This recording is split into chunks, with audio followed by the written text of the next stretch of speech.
I don't like to be told no, and I don't like to tell myself no. So if I can figure out how to get what I'm looking for, of course, first being balanced, because I can go looking for things that don't serve me or don't serve anyone else. So, first base is, that self-love piece, that self-awareness piece. And then having access to share what I have inside, which are, my innate gifts and all that jazz. So that helps me thrive, having access. And if there's no access, what helps me thrive is coming together with people that want to create that. So like, what can we do? How can we make this accessible for us? What's missing? What do we need to release? Something that you said earlier is, what are people willing to give up? And I think that's a huge question. The Grow Dialogue podcast is a liberation project that explores equity, inclusion, belonging, conflict resolution, and culture in the workplace and beyond, including in our personal relationships, families, and communities. Each week, Dr. Soon-Jahta and I will bring you insightful guest interviews and artistic expressions curated to amplify emerging voices who are sharing practices that support society's transition to a more collaborative, just, sustainable, and liberating coexistence. We live during a time when divisiveness and polarization dominate the social, economic, and political discourse. In response to this reality and empowered with the skills of authentic dialogue and systems thinking, Dr. Soon-Jahta created an anti-oppression framework for social sustainability called Theory of Indivisibility to help illuminate a different path forward. Our hope is that these conversations and calls to action will ignite tolerance and empathy and provide guidance for our global listeners who want to actively engage in ending all forms of oppression while creating thriving relationships in the workplace and beyond. I'm Maryella Marie. Let's grow dialogue.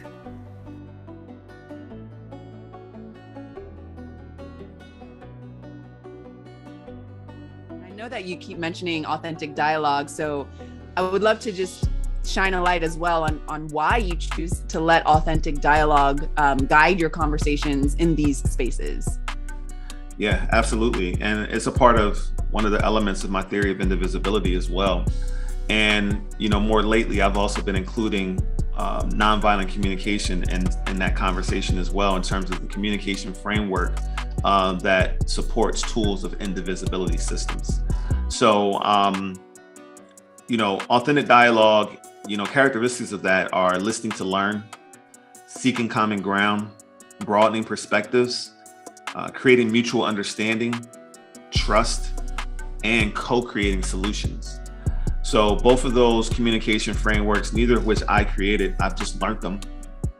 Authentic dialogue and nonviolent communication, I believe they're solutions and they are necessary skills for all of us to learn who are interested in being a part of this shift and this transition towards a more equitable and safer and thriving, relationships at every level. And to contrast that, to help it really land for folks, is that our current and the most dominant communication framework that exists in our society, including in corporate spaces, in our families, et cetera, is debate. And characteristics of debate are competition. The goal is winning, not learning. Insults, us versus them language, blame, and shame. We literally see our politicians who are supposed to be the leaders of our various countries and cities and states and municipalities, et cetera, literally using insults and blame and shame and that type of language, that type of energy, in order to gain power and to lead us. That's the example they're setting. And so there's no wonder that communication framework dominates society. But again, there's an alternative for those of us who want to, start putting different, systems into motion. And it's authentic dialogue and nonviolent communication. Yes, I love that. So speaking of putting new systems into motion, I know that earlier you spoke to how our current social system reinforces can reinforce someone's identity should we choose to let that, right? So someone in the corporate space has learned how to play the game and they hold this definition of success to their identity. So I want to talk a little bit about identity to wrap up this conversation here. There's a lot in a name. And so specifically, I want to know why you chose to name this podcast and this work Grow Dialogue. And then I know that we can also shine some light on, you personally on a personal level, speaking to your identity and your journey in this space, how you have named yourself Dr. Soon-Jahta. So I would love for you to tackle those two, identity discovery, let's say, why you decided to name this podcast Grow Dialogue and why you decided to name yourself Dr. Soon-Jahta. Awesome. Great questions. So I'll start with the podcast. I decided to name the podcast and the company behind all of our work, Grow Dialogue, because I've come to the understanding that thoughts are things. And literally everything that exists in our world was spoken first. Everything was spoken first. Like, in order for anything that we create to exist, it's spoken. So because I believe so strongly that authentic dialogue is a communication framework that can lead us into, again, healthier, sustainable, psychologically safe, etc., thriving relationships at every level. I believe if we grow dialogue and grow in our capacity to have dialogue with one another, with ourselves and with each other, then that will be the catalyst for all of the sustainable change that we're looking to make. So that's why the company is named Grow Dialogue. That's why this podcast is named Grow Dialogue, because that communication and how we communicate with one another is the foundation from which we build everything we want to build together. And the reason why my name is Soon-Jahta is because my previous name, my given name,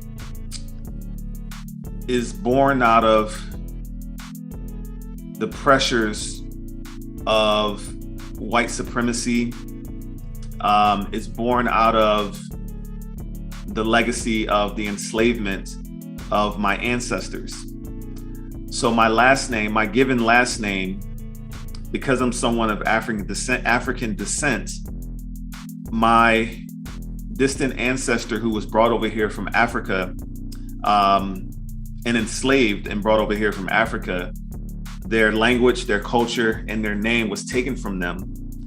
And they were given the name of a plantation owner. And that name was passed down. And I decided that I no longer wanted to carry that name forward. So that was the genesis of me deciding to change my name. Just like in my mind, it was about agency.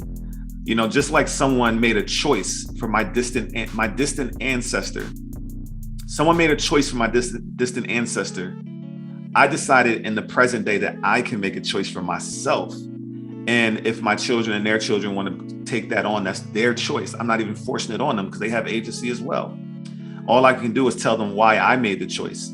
I made a choice to reject the choice that enslaver made for my distant ancestor and reclaim agency for myself and generations going forward to say, yeah, I'm not the name of an enslaver. I'm Soon-Jahta. And my first name, that was the genesis of changing my last name. And then my first name was a European name. And again, my father named me that because of the pressures of our society and wanting to fit in. And again, I reject that pressure. I reject the need to bow down to that energy. And I said, nah, I'm taking that too. Because initially I was just going to change my last name. But again, the more I thought about it and I understood this history as I was learning, as I was doing the Race Haven podcast and learning the history and going deep, it was like, yeah, I'm reclaiming all that. I'm making a choice. I'm making a decision. I have agency. My name is Soon-Jahta because I said so. I love that. Yes. Oh, so inspiring. Also, my name is Mandinka. Okay, Soon-Jahta means sun lion. Soon means sun, Jahta means lion in Mandinka. So I chose to take the Mandinka spelling and then pronunciation and make that my first and my last name, Soon-Jahta, Soon-Jahta. Because, the Mandinka people are an indigenous tribe to Africa, and that's where my ancestors are from. I don't know, unfortunately, if I'm Mandinka. I actually recently just did a DNA test from African ancestry, so I'll soon, have some insight into that. But I just chose that name prior to doing the test. Can you tell us a little bit about the doctor part? Because I know that was your own initiative to continue your studies that way. And I know that you use it interchangeably in different spaces, and I do as well. So, what led you to get that doctorate? In terms of getting my doctorate degree, that decision was made in the earlier stages of my evolution to who I am today. I would say probably if I had the mindset that I have now, I wouldn't have gotten it. But I was still kind of, I was teaching in elementary schools at the time and public schools. And it was also a goal that I had as a child, because it was just like, I was always really ambitious, and it was a way to climb a ladder and be the best at something and check a box that said I was successful, and I was smart or whatever. And no one in my family had ever done it.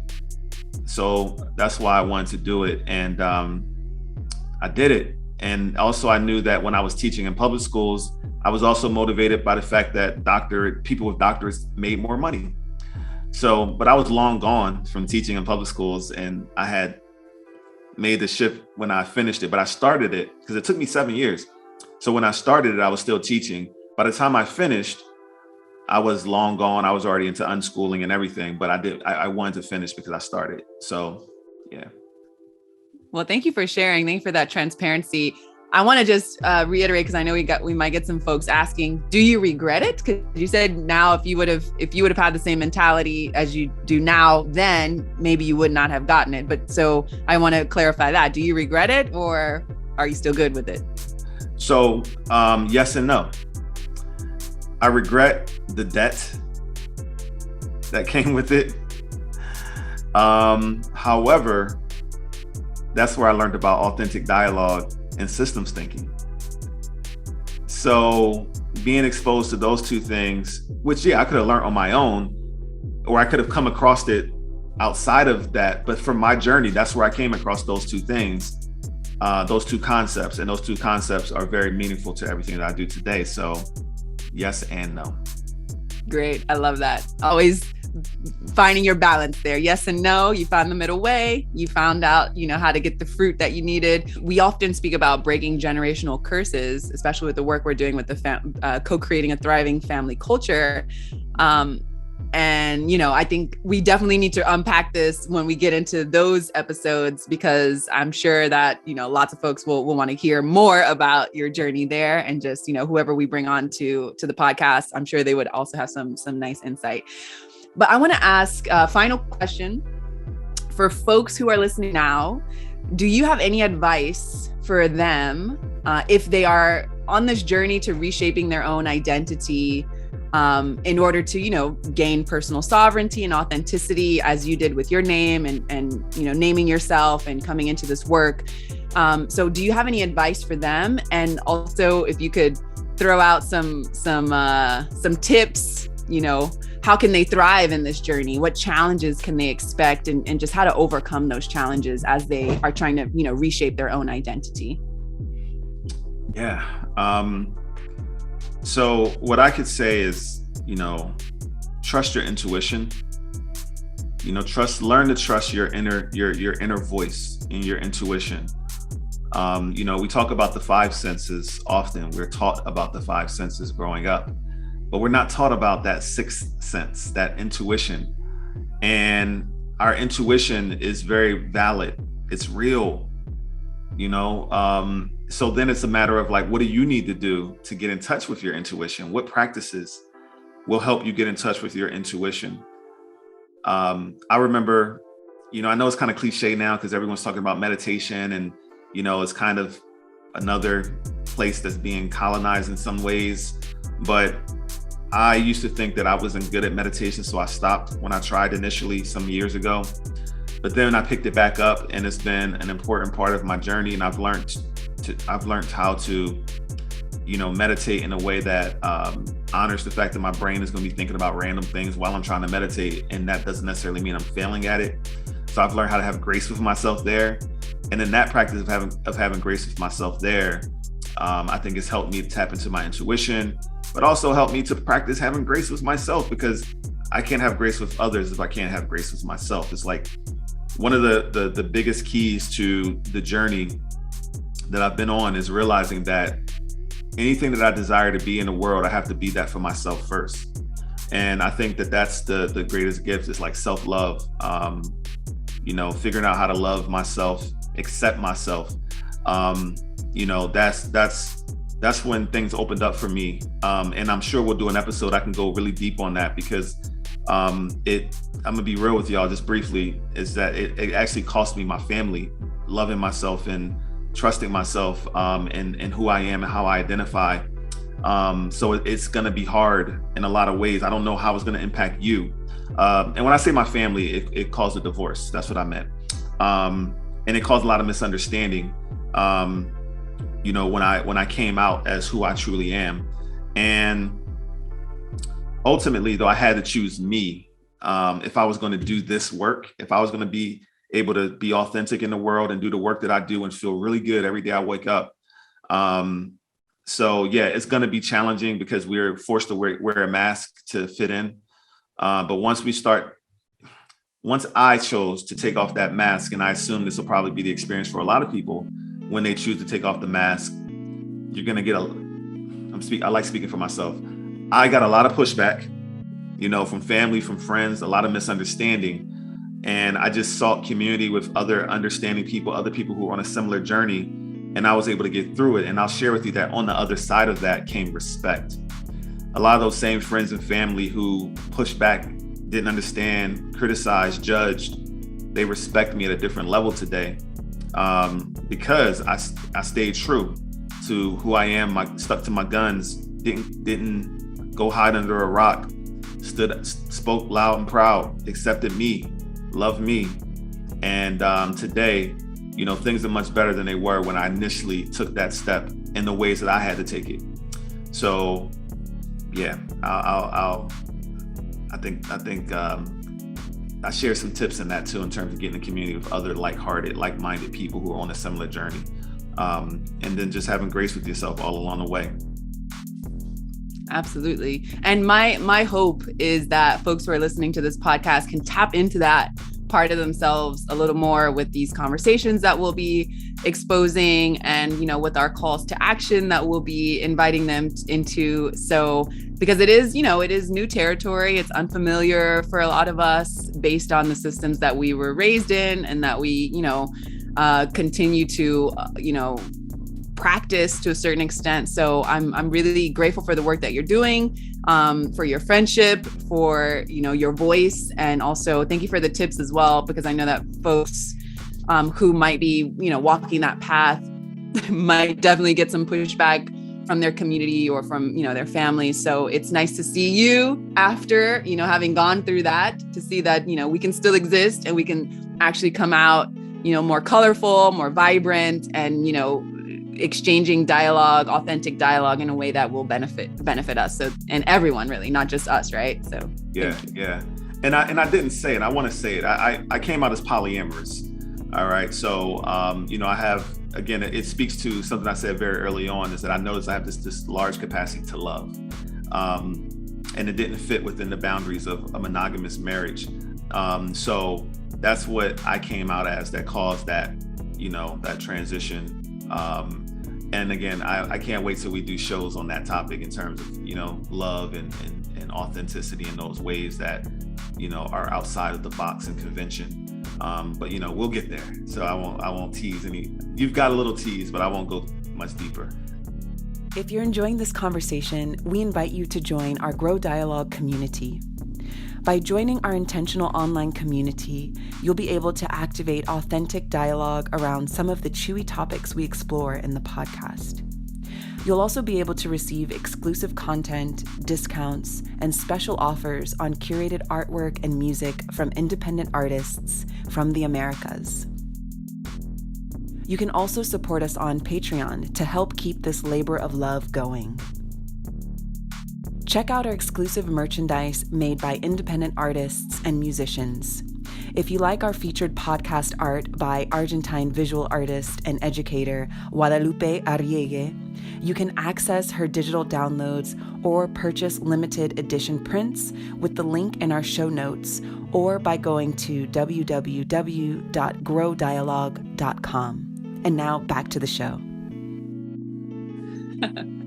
I love that. I'm looking forward to it too. I love it. I know that you're going to share a lot more, but we are wrapping up right now with this interview. And I know you have a couple questions for me. Indeed. Our listeners definitely, they know a lot about me now. We've covered a lot of ground in terms of who I am, which I'm really excited that's the foundation for the show, is that they get to know a lot about me and they get to know a lot about you as well, Maryella, in addition to, like you said, this, but also the other elements of the podcast that are going to be rolling out. So with that being said, let's start with, what's a day in the life like for Maryella Marie? I love that. So a day in the life is, so I vibe with what you said earlier on, building a practice that will just keep us connected with our authenticity. And so I try to start my days off reminding myself of that, of my natural ability to create and express, of my passion and desire to create safe spaces where people can also express and share and collaborate. So again, this is like when you and I met, I was like, ooh, you are definitely, a gem on my path that I feel like I called you also into my path, just from being aware of, life is short and it's great to be alive at this time. And how can I channel my energies and my gifts through things like contemplation. Contemplation is a regular practice in my life. It's a lost art. It definitely also, I feel that it's that loophole out of the system of, there's no time to contemplate. Don't think for yourself. Don't stand and, look at the sky because you got an email to send. It's like, actually contemplation is what I need in this moment. And even when I feel like, oh, I don't want to get into solitude because maybe I don't, solitude, it can be intense, right? Just being with yourself and tapping into, my ability to love myself. I would say, that's another, part of a day in the life is I find ways to stimulate my,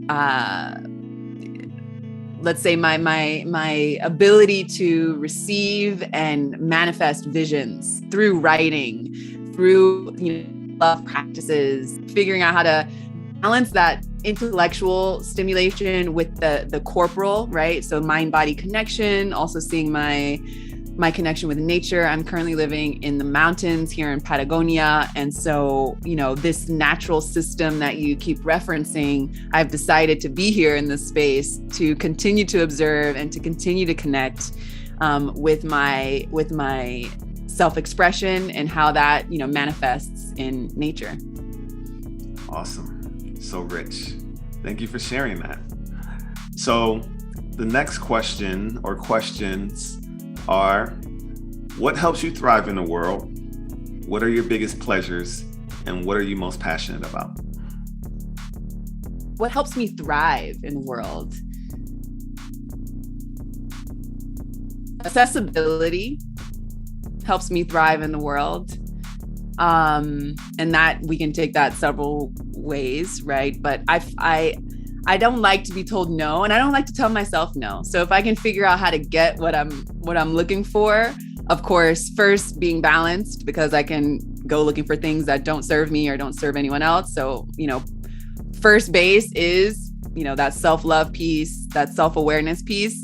And then having access to share what I have inside, which are, my innate gifts and all that jazz. So that helps me thrive, having access. And if there's no access, what helps me thrive is coming together with people that want to create that. So like, what can we do? How can we make this accessible for us?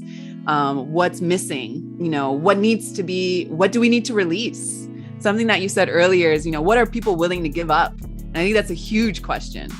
What are we willing to give up? And so what am I willing to give up? Okay. How can I practice what I preach in this sense? Right. So what helps me thrive in the world is practicing what I preach and seeing others practice what they preach in this, collaborative space, in this creative space. And that just, that visibility, it lets me know that I'm in good company and that I'm supported. So I see that in you. I see that in, our listeners that are looking for this alternative route as well. And that helps me thrive. That keeps me alive. My biggest pleasures are tapping into that. Cool. Once we have that, once it's accessible, something like music or dance or, any way that I can tap into my creative vibe, that gives me pleasure, and intentionally setting time to do those things, because otherwise, it has happened several times in my life where I have not allowed that to come out, and it just does my body bad. Like I don't feel good. I can't continue on, and that doesn't help me thrive. So it's, again, it's not linear. It's like, it's all connected, as you were saying, this cycle of what I need to thrive and then what gives me pleasure. It's all connected. And I'm most passionate about, sharing that with people, like letting them know that,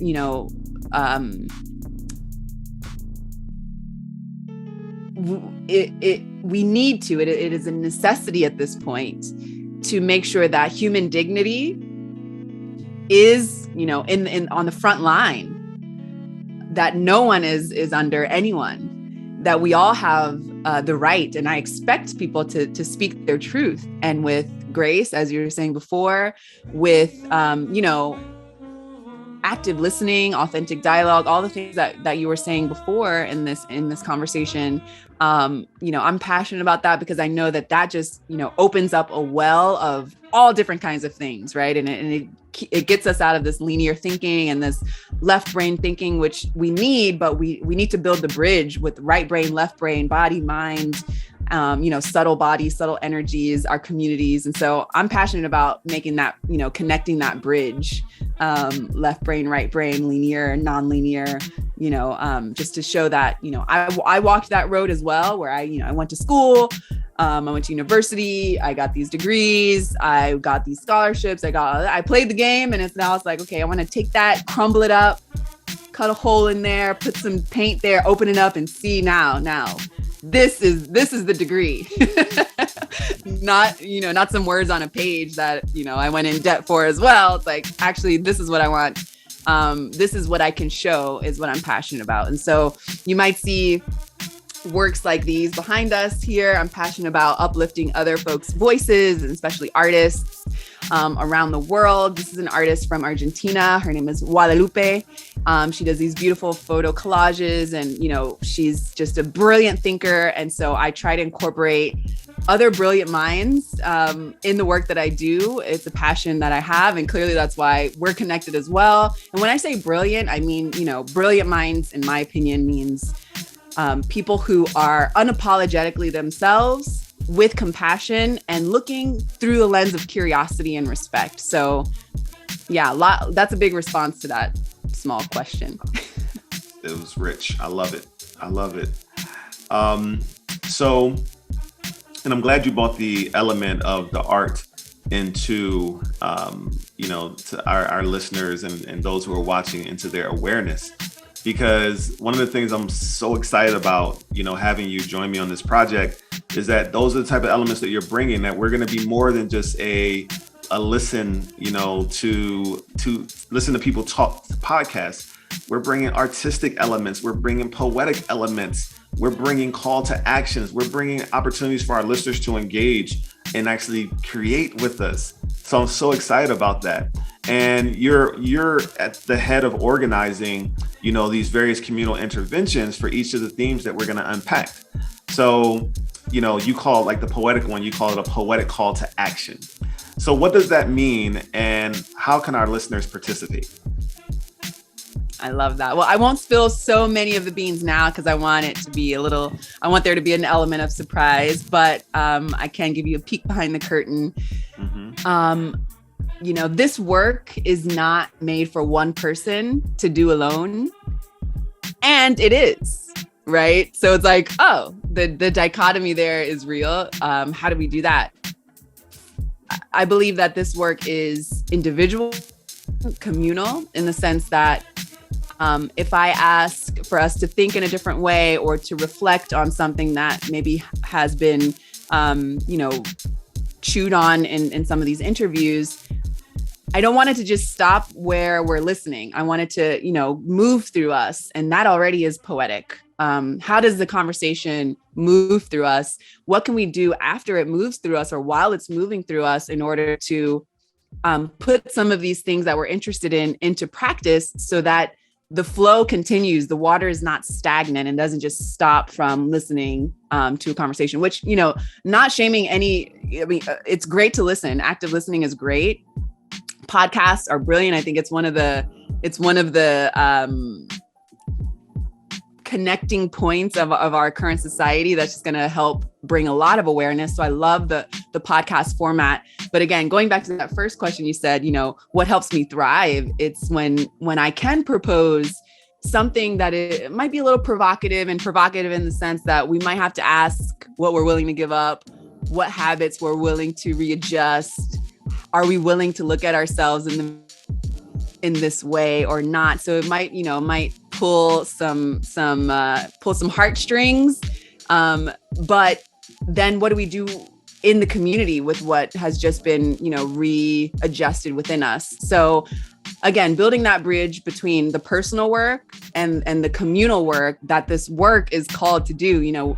We can change within ourselves. We can't expect change to happen if we just say, hey, they should be doing this, we can't expect so much change to happen if we just sit in a cave and do the change ourselves. Of course, that can, you will experience a lot of change if you go to a cave and meditate for years, but we are social beings, we're animals. And so for me, it doesn't stop there with just, working on that self-awareness piece. So the work that or the poetic calls to action that I'm going to be proposing throughout the season have to do with some individual work that will, ask us to question certain ways that maybe we've been colonized, certain ways that we put certain things into practice that don't necessarily serve us in our community.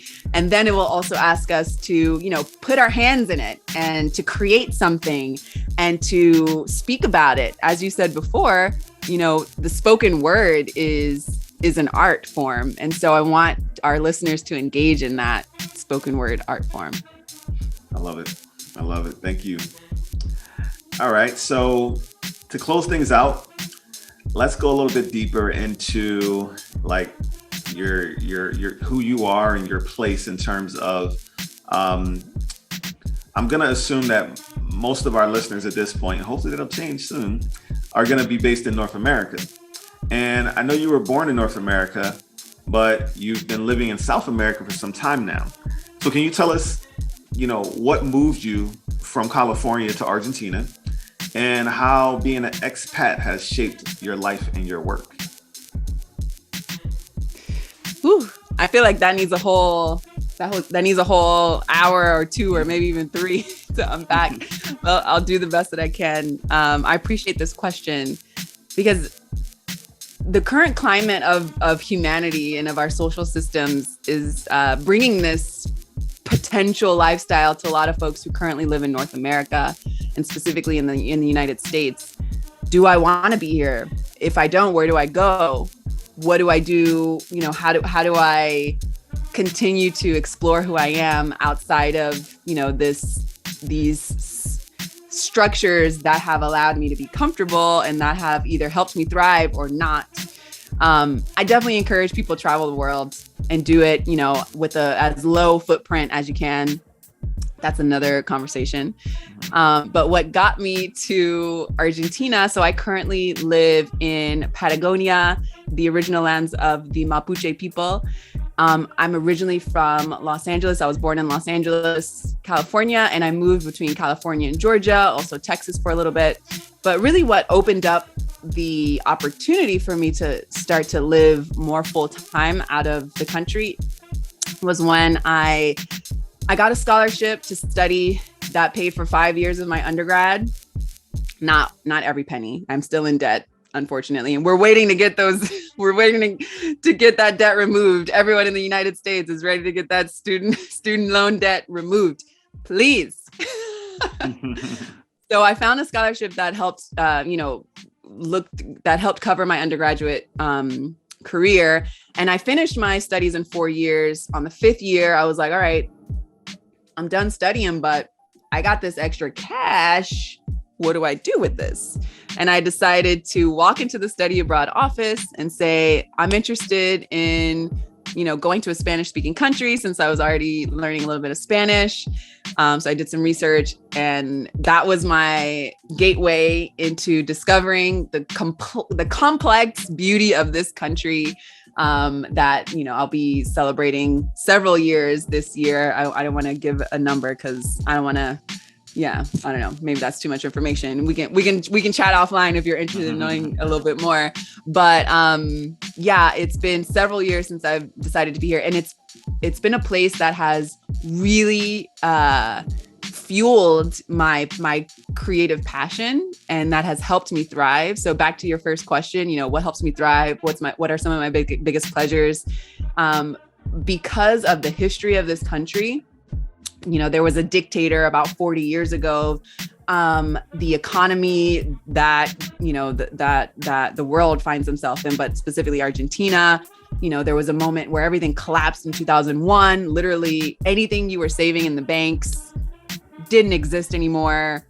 The banks closed. There were like 5 presidents in a week, and the last one flew off in a helicopter. So shit was going down in this country, and people, in my opinion, those big events, the dictatorship and then this collapse of the economy really fueled a creative life in this country that I have been able to tap into. So something that I really love is that, I would be on the subway and there might be a lawyer in front of me who is changing to go do theater at night. So you often find these, folks who have these dual lives, one foot in the system, one foot out, because in my opinion, you never know when the banks are going to close and tell you can't get your money anymore. You can't continue to suppress the people that went through a dictatorship really recently. They don't want to go through that again. So there's this life is happening now kind of feeling here. And support also that I've been able to receive from folks, a big international community in Buenos Aires. I would be at a table with people from Ireland, Canada, South Africa, down the street in LA. I never met them in LA, but I met them in Buenos Aires, Argentina. So I had this, there was a serendipity as well that brought me here. And so the work that I'm continuing to do, I'm working with an alternative education space here. I'm working on conservation.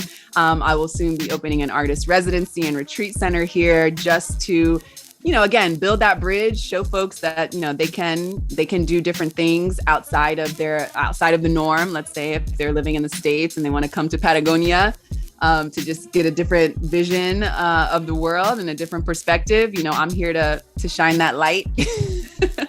And say, come on down. Yeah, exactly. So with that said, as I said, this artist behind us is one of the artists that I've been blessed to meet here. I'll be sharing more of her work throughout the podcast. And I will also be working on translating all of our episodes into Spanish for accessibility because, I'm living here in South America and I want to be able to share what we're talking about and, the calls to action that we're going to be proposing in this language. So, that is important for me as an expat. I've been able to reflect on from a distance, obviously, because I'm not in the States, but I see all the things going on in the States through, my Square computer or, my phone. And it's been very challenging. And also, invigorating. Like there's something that has been ignited or reignited within me from this distance, where I'm able to figure out, okay, how do I want to be the change that I want to be? And then how can I also continue to participate in the change that I'm expecting and that I'm hoping to see in the world, and specifically in the States, since that is, since I'm almost near Antarctica and I see how what we do in the States affects the world, right? So in my opinion, as you said before, we live in this world, our time is finite.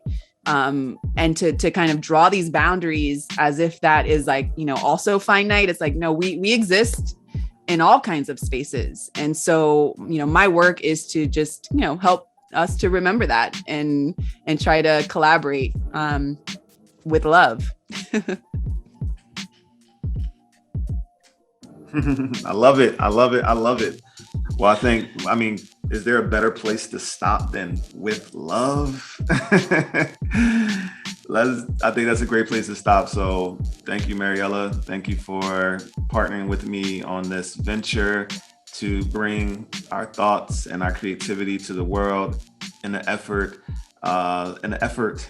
to, create this liberation project, as folks see on their screen, as well as to ignite tolerance and empathy through the conversations and through all the artistic displays and everything that we're going to be giving folks. So I've enjoyed this conversation, this kickoff to what folks can expect. How about you?